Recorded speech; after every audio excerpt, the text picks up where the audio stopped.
정직한 관찰, 따뜻한 대화. 국민TV 라디오의 서영석의 타임라인을 듣고 계십니다. 박근혜 대통령이 어제 10대 그룹 총수들과의 청와대 오찬 간담회에서 정부가 입법 예고한 상법 개정안에 대해 신중히 검토하고 많은 의견을 청취해서 추진하겠다고 밝혔습니다. 법무부가 이미 충분한 검토를 거쳐 입법 예고를 한 상태인 데다 무엇보다 박근혜 대통령의 대선 공약이었던 상법 개정안 아닙니까? 박근혜 대통령의 이 같은 원론적인 발언조차도 정부 개정안의 후퇴를 예고하는 것으로 읽힙니다. 오늘은 그래서 회계사이며 경제계획연구소 연구위원인 최이배 위원을 전화에 초대해 상법 개정안에 대해 이야기 나누고자 합니다. 최이배 위원님 안녕하십니까? 예, 안녕하십니까? 예, 우선 정부의 상법 개정안 뭔지 좀 소개 좀 해주시겠습니까? 예. 법무부는 대주주와 경영진의 네. 전횡을 견제하고 소수주주의 권한을 강화하자는 입법 취지로 상법을 개정하려고 이제 입법 예고를 했고요. 네. 예, 내용을 살펴보면 이제 규모가 큰 상장 회사에 대해서 네.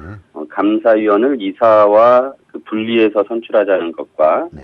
집행임원제도, 그다음에 집중투표제도를 의무화하자, 그리고 전자투표제도를 도입하자는 것이 있고요. 그리고 모든 회사에 적용되는 다중대표 소송 제도를 도입하자는 것이 있습니다. 네. 예, 모두 이제 용어도 어렵고 제도도 굉장히 어려운데요. 네. 현재 재계가 가장 문제 삼고 있는 감사위원 분리선출에 대해서만 좀 말씀드리면, 네. 회사의 감독기관인 감사와 감사위원은 경영진과 대주주로부터 독립적인 사람으로 뽑아서 네. 회사를 제대로 감독하자라는 것이고, 그래서 이제 대주주의 의결권을 3%로 제한을 하고 있습니다. 네. 근데 이제 현행 제도는 이사이면서 감사위원이 되는 사람을 뽑을 때 네. 이사로 먼저 뽑은 사람 중에서 감사위원을 뽑게 되어 있고요. 네. 따라서 대주주의 의결권 3% 제한하는 것이 무의미해집니다. 그래서 이제 이번에 감사위원을 뽑을 때는 네. 이사와 따로 뽑아서 처음부터 감사위원만 뽑아서 대주주의 의결권을 3%로 제한하자. 네. 그렇게 해서 독립적인 감사위원을 뽑자라는 취지입니다. 그 감사위원을 그야말로 대주주와 관계없는 사람을 뽑자는 게 요지인데 이걸 재벌들은 아주 두려워하는 모양이네요. 예, 그렇죠. 예. 오죽하면 대통령한테까지 민원을 넣겠습니까? 참나. 근데 이런 경제민주화 정책은 박근혜 대통령의 후보 시절 대선 공약 아닙니까? 예. 그거 무슨 마음으로 그럼 이런 걸 만들겠다고 한 거죠? 그때 상황을 이제 보시면은 현재 네. 이제 재벌들에 대해서 계속 이렇게 수사 같은 걸 하면은 뭐 네. 이제 배임, 횡령, 탈세 이런 불법 행위가 이제 끊임없이 나타나고 있고요. 예. 그다음에 뭐 계속 일감 몰아주기, 뭐 회사기회 이용 이런 걸로 네. 자식들에게 세금 없이 재산을 물려주기 위해서 회사의 이익을 계속 빼먹고 있습니다. 네. 이게 굉장히 이제 심각하다고 모두 인식이 됐고, 네. 이런 이유에서 이제 작년 총선과 대선 전부터 경제 민주화가 이제 화두가 되었고, 네. 이제 시대적 과제가 된 거죠. 네. 따라서 이제 박근혜 대통령과 새누리당도 모두 이제 이를 무시할 수 없는 상황이어서 네. 일단 이런 걸 추진하겠다라고 이제 약속을 한 것이죠. 화장실 가기 전에 약속했다가 이제 화장실 갔다 오니까 다시 또 마음이 바뀌었다. 이런 좀 시쳇말로 표현하는 게 잘 이해가 쉽겠네요. 예. 네. 아까도 잠깐 말씀하셨는데요. 재계 반발이 가장 큰 것이 바로 감사위원회 분리 선출 아닙니까? 예. 이걸 다시 한번 더 좀 설명을 해 주셔야 되겠는데요. 이게 새로운 규제를 도입하는 게 아니라 사실은 이명박 정부 초기에 이루어진 상법 개정을 통해서 말하자면 감사위원 제도가 본래의 기능을 상실한 것을 회복한 것이다. 이런 얘기가 있던데, 그거 좀 설명해 주시죠. 예, 맞습니다. 예. 이게 원래 이제 증권거래법에 감사위원을 분리선출할 수 하도록 규정이 되어 있었는데요. 네.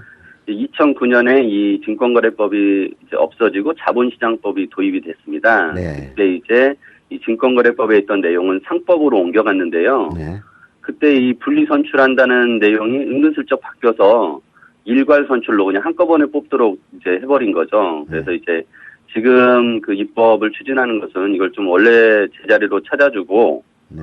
그래서 이제 독립성을 강화하자, 감사위원회 독립성을 강화하자는 취지인데, 재계가 이제 말씀하신 것처럼 이게 하늘에서 뚝 떨어진 새로운 제도이냐 막 호들갑 떨면서 네. 이거 도입하면 뭐 이제 뭐 이렇게 외국계 펀드나 아무튼 그런 외부 주주들이 막 이사회를 장악을 해서 뭐 경영권을 잃게 된다 막 이렇게 반발하고 있는 거죠. 근데 이제 과거를 보면은 이제 증권거래법으로 있었던 그 10여 년간 아무런 문제 없이 운영됐던 제도인데 지금에서야 뭐 이렇게 호들갑을 떠는 것은 좀 이해가 되지 않습니다. 아, 2009년도에 그게 그렇게 은근슬쩍 바뀐 거네요. 예.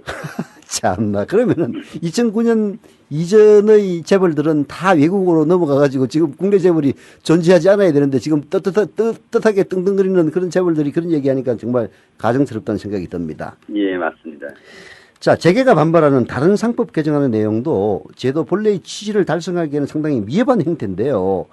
있는 그대로도 유명무실하다는 얘기인데 다중대표소송제 또 다중장부열람 관련 소송도 제기하는데 이게 이런 것들도 다중장부열람권도 소송을 제기하는데 제약되는 게 많다고 들었는데요. 이게 좀 어렵지만은 좀 쉽게 설명해 주시죠. 간단하게. 예, 다중대표 소송이라는 것은 이제 일단 대표 소송을 이해해야 되는데요. 예. 그 회사의 이제 이사가 어떤 불법행위나 위법행위를 해서 그 회사에 손실을 끼치면, 예. 주주들이 그 회사의 이사를 상대로 그 손해본 거를 물어내라라고 이제 소송을 할 수 있습니다. 그렇죠. 근데 이제 이거를 다중으로 한다는 말은, 회사가 있고 그 밑에 이제 자회사가 있다고 한다면, 네. 자회사의 이사가 역시 그런 불법행위로 회사에 손실을 끼칠 수 있고, 네. 그 경우에 그 자회사의 그 소소주주도 똑같이 대표 소송을 해야 되는데, 네. 그 자회사가 예를 들어서 뭐 그 소액주주는 없고 다 그냥 회사의 그 100% 자회사라면, 네. 그 모회사가 그거를 이제 해야 되는데 모회사는 그런 행위를 잘 안 하죠. 왜냐면은 다 한통속이니까. 그렇죠. 네, 그래서 이제 모회사의 그 소수주주들이 나서서 네. 자회사의 이사에게 책임을 물어라라는 취지인데요. 네.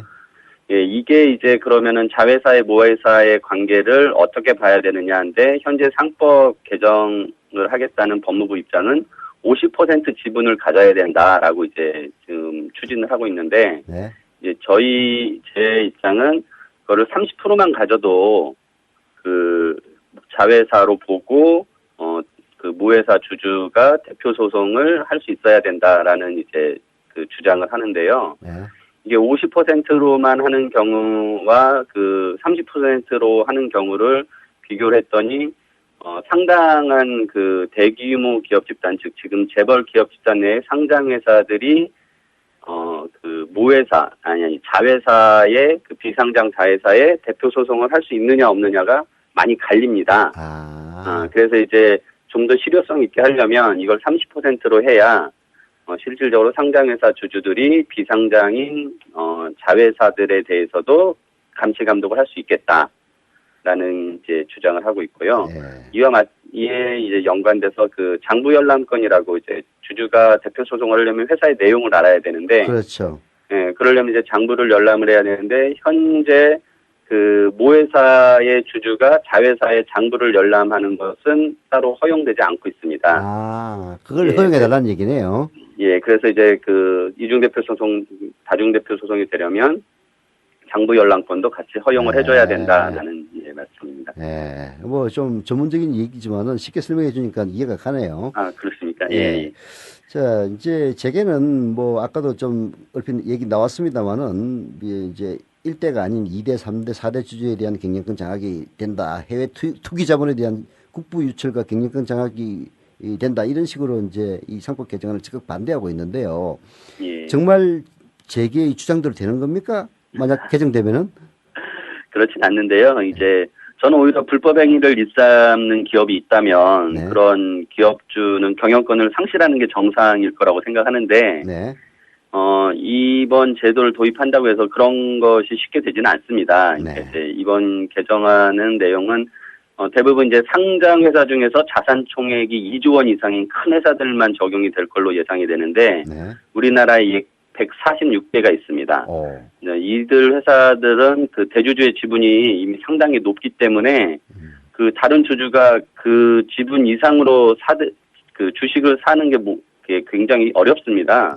이게 그렇게 되면은 주가가 엄청 뛰게 되고 그러면 비용이 너무 많이 들어가서 네. 그 회사 경영권 인수한다고 해도 그 인수한 사람 입장에서는 이익이 날기가 어려운 거죠. 실익이 없네요. 예. 그래서 이제 그런 현실적인 문제도 있고 또 우리나라 이제 그 현재 상자 그 투자를 하는 그 이제 국내 펀드뿐만 아니라 외국계 펀드도 다 보면은 네. 특정 기업의 경영권을 노리는 M&A 펀드는 거의 없고요. 네.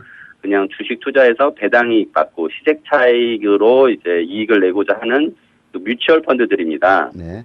네, 그래서 이제 아무튼 제가 생각에는 기존 주주가 경영권을 상실할 가능성은 거의 없다고 봅니다. 네. 아니 뭐 가능성이 있다고 하더라도 방어하는 건 자기 의무죠. 참나. 그렇죠. 예. 그렇게 해서 뭐 방어할 가치가 있으면 돈 들여서도 방어를 하는 거고 아니면 마는 거지. 그걸 가지고 법 때문에 뭐 이런 식으로 비명을 지른다는 것은 결국은 아까도 얘기했다시피 그 외부에 의해서 감사위원이 선출될 경우에 자신들의 배임 횡령, 일상적으로 일어나는 배임 횡령이 좀 어려워질까 봐서 그런 게 아닌가. 그런 생각이 많이 듭니다. 예.